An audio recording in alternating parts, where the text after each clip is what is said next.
ഇന്ന് നമുക്ക് നല്ലൊരു അടിപൊളി ബീഫ് ബിരിയാണി റെഡിയാക്കാം. അതിന് വേണ്ടിയിട്ട് ആദ്യം നമുക്ക് ബീഫ് മസാല റെഡിയാക്കണം. ഒരു കുക്കറിലോട്ട് കഴുകി വൃത്തിയാക്കി വെച്ച ബീഫ് ഇട്ട് കൊടുക്കാം. അതിനുശേഷം അതിലോട്ട് മഞ്ഞൾപ്പൊടി, കുരുമുളക് പൊടി, ഉപ്പ്, ഗരം മസാല, ചെറുനാരങ്ങ നീര്, പിന്നെ വേവാൻ ആവശ്യമായിട്ടുള്ള വെള്ളം ഇതെല്ലാം കൂടെ ചേർത്ത് നന്നായി ഇളക്കിയ ശേഷം വേവിക്കാനായിട്ട് വെക്കാം. ഇനി ഒരു ചട്ടി വെച്ച് അതിലോട്ട് ഓയിൽ ഒഴിച്ചു കൊടുക്കാം. ഞാനിവിടെ സൺഫ്ലവർ ഓയിലാണ് എടുത്തിരിക്കുന്നത്. ഓയിലൊക്കെ നല്ലതുപോലെ ചൂടായിട്ട് വരുമ്പം അതിലോട്ട് അരിഞ്ഞു വെച്ച സവാള ചേർത്ത് നല്ലതുപോലെ ഒന്ന് വഴറ്റിയെടുക്കാം. ഇനി ഇതിലോട്ട് ഇഞ്ചി, വെളുത്തുള്ളി, പച്ചമുളക് ചതച്ചത് ചേർത്ത് ഇളക്കി അതിൻ്റെ പച്ചമുളകൊന്ന് മാറ്റിയെടുക്കാം. ശേഷം അതിലോട്ട് മസാലപ്പൊടികൾ ചേർത്ത് കൊടുക്കാം. മഞ്ഞൾപ്പൊടി, മല്ലിപ്പൊടി, ഗരം മസാല.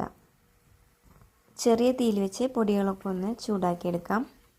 ഇനി ഇതിലോട്ട് നീളത്തിൽ അരിഞ്ഞു വെച്ച തക്കാളി ചേർത്ത് കൊടുക്കാം. കൂടെ തന്നെ മസാലയ്ക്ക് ആവശ്യമായിട്ടുള്ള ഉപ്പും കൂടെ ചേർത്ത് കൊടുക്കാം. ഇതെല്ലാം കൂടി നന്നായിട്ടൊന്ന് ഇളക്കി യോജിപ്പിച്ചെടുക്കുന്നുണ്ട്. ഇനി ഇതൊരു 5 മിനിറ്റ് അടച്ചു വെച്ചൊന്ന് കുക്ക് ചെയ്യാം. ഇപ്പോൾ കുക്കറിൽ വിസിൽ വന്നിട്ടുണ്ട്. ബീഫ് ഞാനൊരു 7 വിസിൽ അടുപ്പിച്ചെടുത്തിട്ടുണ്ട്. ഇപ്പോൾ തക്കാളിയൊക്കെ നല്ലതുപോലെ ഉടഞ്ഞ് വന്നിട്ടുണ്ട്. അതിലോട്ടൊരു 2 ടേബിൾ സ്പൂൺ തൈര് ചേർത്ത് കൊടുക്കാം.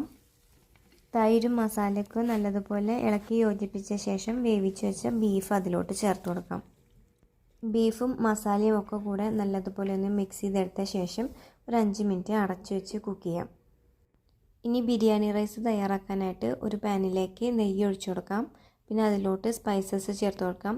ഞാനിവിടെ ബേ ലീഫ്, പട്ട, ഗ്രാമ്പു, ഏലക്ക, പെരിഞ്ചീരകം ഇത്രയാണ് എടുത്തിരിക്കുന്നത്. ഇനി ഇതിലോട്ട് സവാള ചേർത്തൊന്ന് വഴറ്റിയെടുക്കാം. അതിനുശേഷം റൈസും വെള്ളവും ആവശ്യത്തിന് ഉപ്പും കൂടെ ചേർത്ത് നന്നായി ഇളക്കിയ ശേഷം അടച്ചു വെച്ച് വേവിക്കാം. ഇപ്പോൾ ഇവിടെ ബീഫിൻ്റെ മസാല നല്ലതുപോലെ സെറ്റായി വന്നിട്ടുണ്ട്. ചാറൊക്കെ നല്ലതുപോലെ തന്നെ കുറുകി വന്നിട്ടുണ്ട്. ഇനി ഇതിലോട്ടൊരൽപ്പം മല്ലിയിലയും പുതിനയിലയും കൂടെ അരിഞ്ഞത് ചേർത്ത് നന്നായിട്ടൊന്ന് മിക്സ് ചെയ്തെടുക്കാം. അപ്പോൾ ഇത്രയേ ഉള്ളൂ, ബീഫ് മസാല റെഡി ആയിട്ടുണ്ട്. ഇപ്പോൾ റൈസ് ഇവിടെ 3/4 ഭാഗം വെന്ത് വന്നിട്ടുണ്ട്. അതിലോട്ടൊരൽപ്പം മല്ലിയിലയും പുതിനയിലയും പിന്നെ ബീഫിൻ്റെ കുറച്ച് ഗ്രേവി കൂടെ ചേർത്ത് കൊടുക്കാം. അങ്ങനെ ചേർത്ത് കൊടുക്കുമ്പോൾ റൈസിന് നല്ലൊരു കളറും ടേസ്റ്റും കിട്ടും. ഇനി ഇത് നന്നായി മിക്സ് ചെയ്തെടുത്ത് റൈസ് വേവിച്ചെടുക്കാം. ഇപ്പോൾ ബിരിയാണി റൈസും റെഡിയായി വന്നിട്ടുണ്ട്. ഞാനിപ്പോൾ ഇത് ചട്ടിയിൽ വെച്ച് തന്നെയാണ് ദം ചെയ്തെടുക്കുന്നത്. ബീഫിന് മുകളിലോട്ട് റൈസ് ഇട്ട് കൊടുക്കാം. റൈസ് കുക്കാവുമ്പോൾ നമ്മൾ അതിലോട്ട് ബീഫിൻ്റെ ഗ്രേവി ചേർത്ത് കൊടുത്തത് കൊണ്ട് തന്നെ റൈസിന് നല്ലൊരു മണമാണ്. ഇനി അതിന് മുകളിലോട്ട് ഫ്രൈഡ് ഓണിയനും കുറച്ച് മല്ലിയിലയും പുതിനയിലയും ചേർത്ത് കൊടുത്തു. ഇനി നമുക്ക് ചട്ടി അടച്ചിട്ട് ചെറിയ തീയിലൊരു 10 മിനിറ്റ് ദം ചെയ്തെടുക്കാം.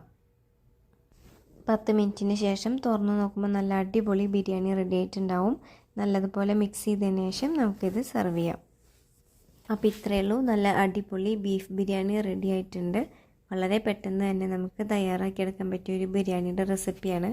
ആദ്യമായിട്ട് കാണുന്ന കൂട്ടുകാരാണെങ്കിൽ നമ്മളെ തുടർന്നും സപ്പോർട്ട് ചെയ്യാനും ലൈക്ക് ചെയ്യാനും ഷെയർ ചെയ്യാനും കമൻറ്റ് ചെയ്യാനും ചാനൽ സബ്സ്ക്രൈബ് ചെയ്യാനും മറക്കല്ലേ. കുക്കിങ്ങിൻ്റെ ഒരുപാട് ഷോർട്ട് വീഡിയോസ് നമ്മൾ ചെയ്തിട്ടുണ്ട്. അങ്ങനത്തെ വീഡിയോസ് കാണാൻ താല്പര്യമുള്ളവരാണെങ്കിൽ കാണണേ. പുതിയ നല്ല വീഡിയോസായിട്ട് വീണ്ടും കാണാം. താങ്ക്